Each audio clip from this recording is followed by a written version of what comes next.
నమస్తే గురుగారు. హరే కృష్ణ తల్లి. తిరుమల తిరుపతి దేవస్థానం టీటీడీ అఫీషియల్ వెబ్సైట్లో సాక్షాత్తు మీ పేరు గురించి ప్రస్తావించి మాజీ ఇస్కాన్ సభ్యులు రాధా మనోహర్ దాస్ మత పిచ్చి మత ప్రచారం ఎక్కువైపోయి మానసిక స్థితి కూడా సరిగ్గా లేకుండా ప్రవర్తిస్తున్న. మరి ఏం చేయాలి? తిరుమలలో గోవింద్ అనకుండా వీడిలాగా టీషర్ట్ వేసి తిరగాల? చెప్పమ్మా. కాదు గురుగారు, అసలు అఫీషియల్ వెబ్సైట్లో అమ్మ అక్కడ ఉన్నదే అనఫీషియల్ ఫెలోస్. ఓకే, వాళ్ళని చెప్పమని ఇప్పుడు నేను ఒక ప్రశ్న అడిగి 6 ఏళ్ళు కాదమ్మా, 6 ఏళ్ళు ఇప్పుడు నువ్వు ప్రశ్నించకుండా ఉండు, నువ్వు మంచోడివి. రైట్. నువ్వు క్వశ్చన్ చేస్తే నువ్వు దుర్మార్గుడివి. వాడికి ఆన్సర్ చెప్పండి.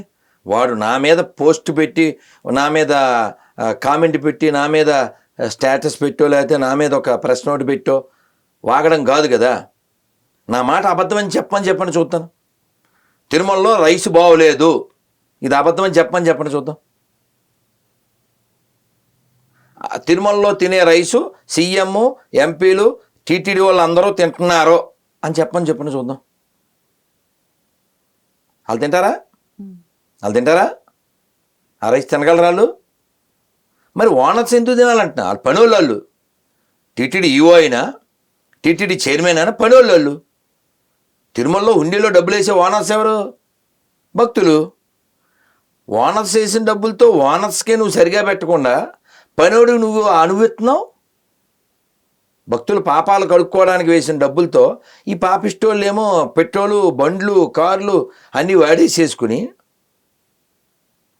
గోవిందనామం చెప్పరు. తిరుమలలో వసతులు ఉండవు. పూర్వం ఆ క్యూ లైన్లో బాక్సులు, ఆ కంపార్ట్మెంట్లో ఉన్న వాళ్ళకి రకరకాల ప్రసాదాలు పెట్టేవారు. చంటిపెట్లకి పాలు, పెద్దవాళ్ళకి కాఫీ, టీలు, మజ్జిగలు ఏవీ లేవు. రీసెంట్గా నేను ఒక వీడియో చూశాను గురువుగారు, కాళ్ళకి ప్రసాదాలు నేను చూసా. ఓకే, ఎండలు భయంకరంగా ఉన్నాయి. అక్కడ షెడ్ వేయాలి, ఏది తాటాకులతోనో లేకపోతే మామూలు షెడ్డో వేయాలి. ఏం వేయలేదు, కింద కూల్ పెయింట్ వేయలేదు. ఎండ భయంకరంగా ఉంది. ఆ ప్రసాదం కవర్లే కాళ్ళ కట్టు తిరుగుతున్నాను. అది కాకుండా కింద అలిపిరిలో మొత్తం ఓపెన్గా ఉంది. ఏమంటారు వాటిని, బారికేడ్స్ కట్టేశారు. ఎండలో భయంకరమైన ఎండలో జనం. ఇన్ని 100 కోట్ల డబ్బులు వస్తున్నాయి. ఆ డబ్బులన్నీ ఇచ్చేది భక్తులు డబ్బులు భక్తులు ఖర్చు పెట్టడానికి ఏడుపు. మళ్ళీ ఆ డబ్బులేమో పథకాలు పట్టిపోతాడు. మసీద్ నుంచి రూపాయి తేలేని చవట్లో, చర్చి నుంచి రూపాయి తేలేని చవట్లో, అన్ని మతాల సెక్యులరిజం అని కబుర్లు చెప్పి అక్కడ పట్టుకెళ్ళని డబ్బు ఇక్కడ ఎందుకు పట్టుకెళ్తున్నావు? మా డబ్బులు మాకు ఖర్చు పెట్టావు చెప్పండి వాళ్ళని. టీటీడీ సొమ్ము కేవలం భక్తులకి మాత్రమే వాడేమో చెప్పండి చూస్తాను. గవర్నమెంట్ రూపాయి పట్టుకెళ్ళలేదు చెప్పండి చూస్తాను.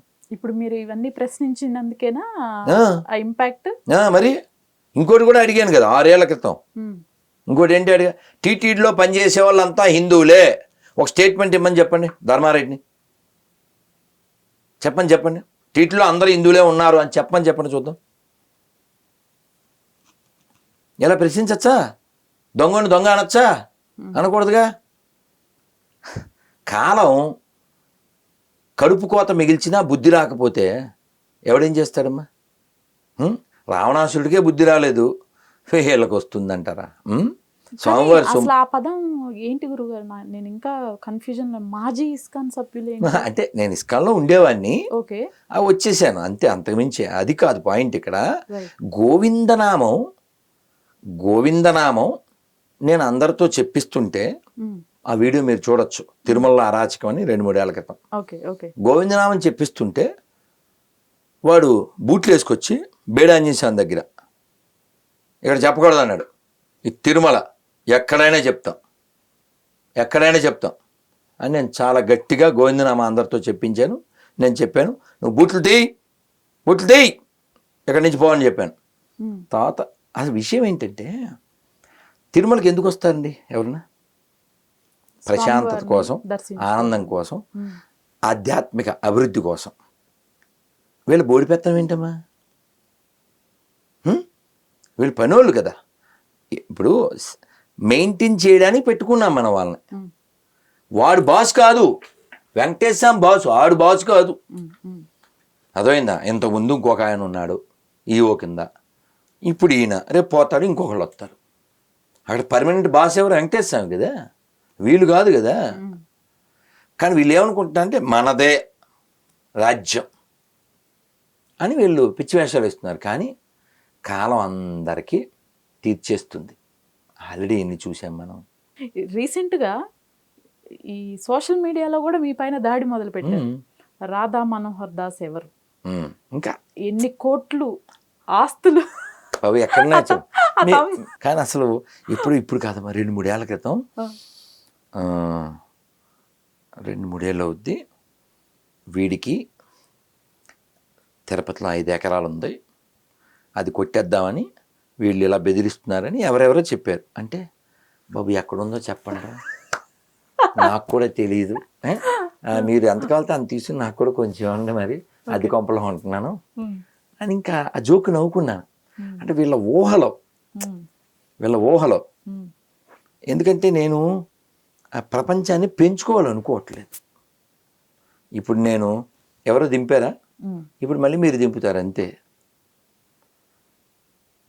కారు ఇలాంటి ఆశలు ఆలోచన ఏమి లేవు నాకు. ప్రపంచం చాలా సింపుల్గా ఉండాలి తప్ప అలా పెంచుకుని మనశ్శాంతిని కోల్పోయి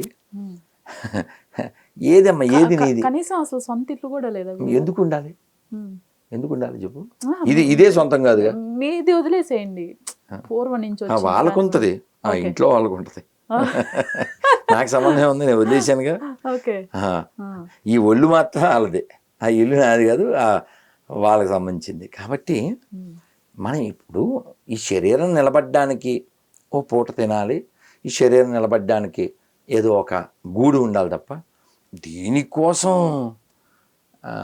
ఏదేదో చేసేసి నాకు ఎవరెవరో అక్కడక్కడ ఆశ్రమం కడదాం, లేకపోతే ఆ కొండ మీద కడదాం శ్రీకాకుళంలో, లేకపోతే ఇంకో చోట ఏదో అడిగారు. ఏమొద్దు నేను మీకు దాన్నం. ఇప్పుడు మనం ఏదైనా వస్తువో స్థలమో తీసుకోవడం పెద్ద విషయం కాదు. తర్వాత దీపం పెట్టాలా, దాన్ని మెయింటైన్ చేయాలా. మేము ఉన్న చోటే నేను ఉన్నప్పుడు దీపం పెడతాం, నేను లేనప్పుడు తెర వేసి ఉంటుంది. కాబట్టి మనం ఏమంటారు, మొయ్యలేని బరువులు పెట్టుకోదలుచుకోలేదు. ఇప్పుడు అయినా పోని వాళ్ళు పెట్టుకుని ఏమన్నా, ఇప్పుడు ఒక ఆయనకి 1,00,000 కోట్ల ఆస్తి, ఒక ఆయనకి 30,000 కోట్ల ఆస్తి, ఏదో ఆస్తులు చెప్తారు కదా. రాజుగారి కథ గుర్తుందా మీకు? చిన్నప్పుడు మంత్రిని అడిగాడు, ఓ మనిషికి అసలు ఎంత స్థలం కావాల్సి వస్తుంది అని అడిగాడు. రేపు టముకేద్దాను అన్నాడు. టముకేసాడు. టముకేసి సూర్యాస్తమైన లోపల ఎవడు ఎంత పరిగెడితే ఆ స్థలం అంతా ఆడిదే అన్నారు. అలా కొంతమంది ఔత్సాహికులు వచ్చారు, కొంతమంది పరిగెట్టి డ్రాప్అవుట్ అయిపోయారు. ఒకడు మాత్రం భోజనం టవల్లో కట్టి తెచ్చుకున్నాడు. వాడు వాటర్ బాటిల్ తెచ్చుకున్నాడు, నడిచాడు. అమౌంట్ అడిగితే తక్కువ పొలం వస్తుంది. పరిగెట్టాడు. ఈ భోజనం బరువుగా ఉంది, పడేశాడు. కాసేపటికి వాటర్ బాటిల్ బరువు పడేశాడు. పరిగెత్తాడు. ఇంచుమించు మధ్యాహ్నం 3:30, 4 అయిపోయింది. పొద్దున సూర్యోదయంతో మొదలు పెడితే. కానీ డెడ్ లైన్ ఏంటి, నువ్వు ఎక్కడ మొదలెట్టావు అక్కడికి వచ్చేయాలి, అప్పుడు ఆ స్థలం అంతా నీదే అన్నారు. వాడు డెడ్ లైన్ పెట్టుకున్నది కొన్ని 100 ఎకరాలకి ఎక్కడో ఒక కరపాతాడు. రిటర్న్ రావాలిగా. నువ్వు 10 గంటలు పరిగెట్టిన పరుగు వితౌట్ ఫుడ్ వితౌట్ వాటర్ 2 గంటలు కవర్ చేస్తావా? అబ్బో స్థలం అంతా పోద్ది అని పరిగెట్టి చివరికి ఎక్కడ స్టార్ట్ అయ్యాడో అక్కడికి వచ్చాడు. టాప్న పడ్డాడు, ఇంకా లేవలే.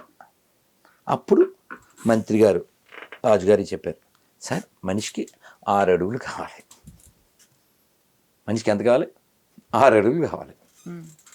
అందుకని మనకు ఒక తత్వంలో పాట కూడా ఉంది, ఇల్లంటావు ఉల్లాసపడతావు, ఇల్లెక్కడున్నదే చిలక,